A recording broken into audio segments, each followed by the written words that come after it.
Olá, meu nome é Daniela Freixo de Faria e hoje a gente vai falar sobre o quem tem razão.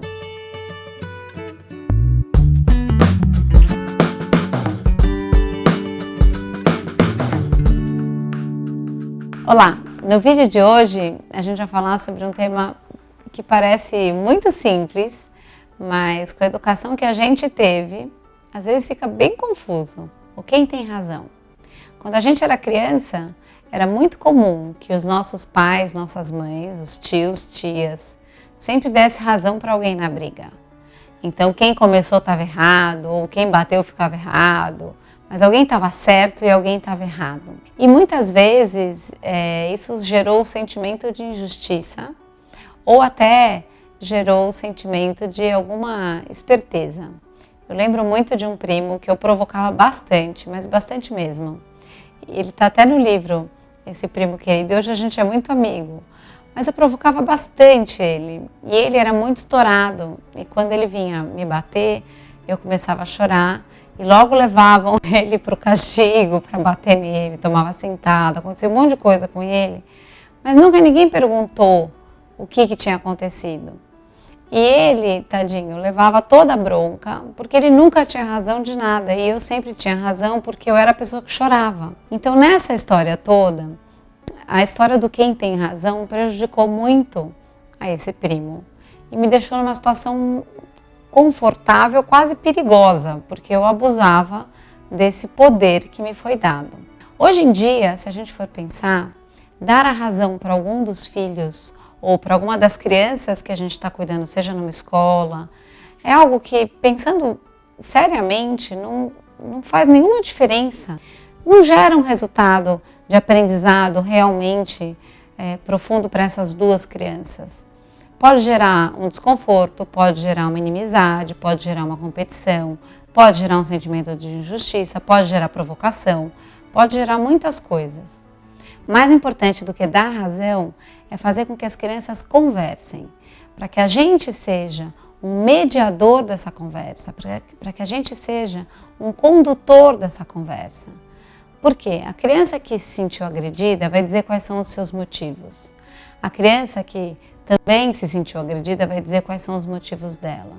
Porque afinal de contas, a hora que a gente olha esse anel, que vocês olham esse anel daí, eu olho daqui, eu estou assistindo esse anel de uma maneira e vocês estão assistindo ele de outra. Não existe a forma certa de ver esse anel. Obviamente, se você me bateu, parece que você está mais errado do que eu. E a gente tem aquela frase muito famosa de que você bateu, você perdeu a razão. Óbvio que não é para bater em ninguém, porque quando você bate, você errou na forma de você corrigir o que estava te incomodando. Mas, a hora que você tem o seu ponto de vista e você consegue colocar ele da melhor maneira possível sem agredir o outro, você consegue estar livre dessa situação. Você consegue não ter feito nada de errado para colaborar com essa situação complicada que esteja acontecendo. Então, o nosso desafio é fazer com que as crianças coloquem os seus pontos de vista para que a gente perceba nessa conversa o que o João tem um pouco de razão, o que o José não gostou, mas o que o José fez que chateou o João? E o que eles podem chegar num acordo para que nenhum dos dois saia mais chateado?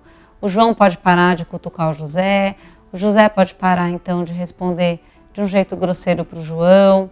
E aí a gente vai limpando essa história e a gente vai ensinando uma coisa muito importante para as crianças, que é o ouvir. O que acontece bastante hoje em dia, principalmente entre os irmãos, escuta é muito ruim.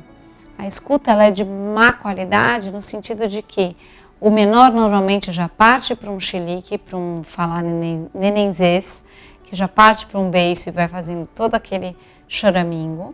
E o mais velho normalmente já se irrita com isso e já parte para uma coisa mais agressiva.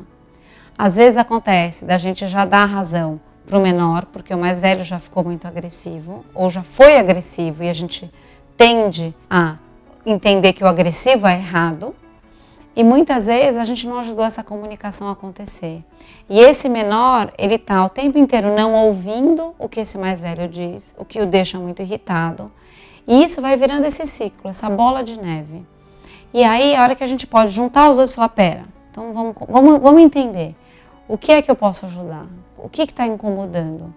Vamos fazer um combinado? Vamos deixar claro? A gente tira, talvez, esse menor dessa postura de usar esse ser pequeno para conseguir as coisas. E a gente, com isso, faz com que esse mais velho não precise da força para conseguir as coisas também. Isso faz com que esse ciclo se desmonte e faz com que a gente, principalmente os adultos, que a gente não alimente esse ciclo também.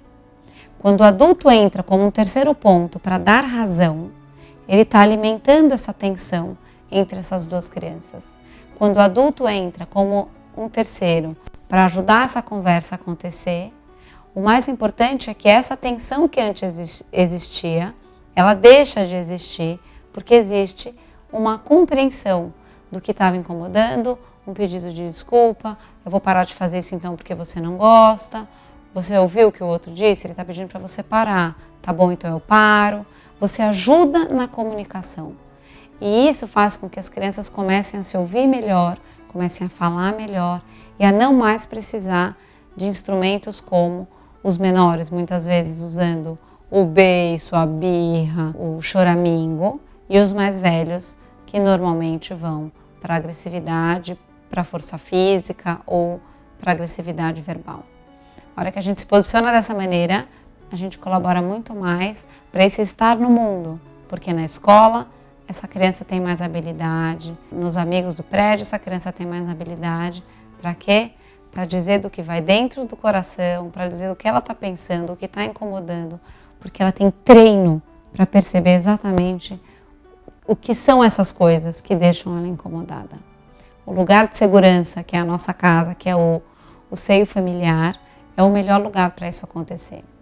Por isso, dar razão ou chegar numa situação buscando ver quem tem razão, pode muitas vezes instigar muito mais essa tensão do que dissipar uma crise ou uma tensão que possa ali encontrar. O vídeo de hoje foi esse. Espero que você tenha gostado. A gente se vê semana que vem. Tchau, tchau.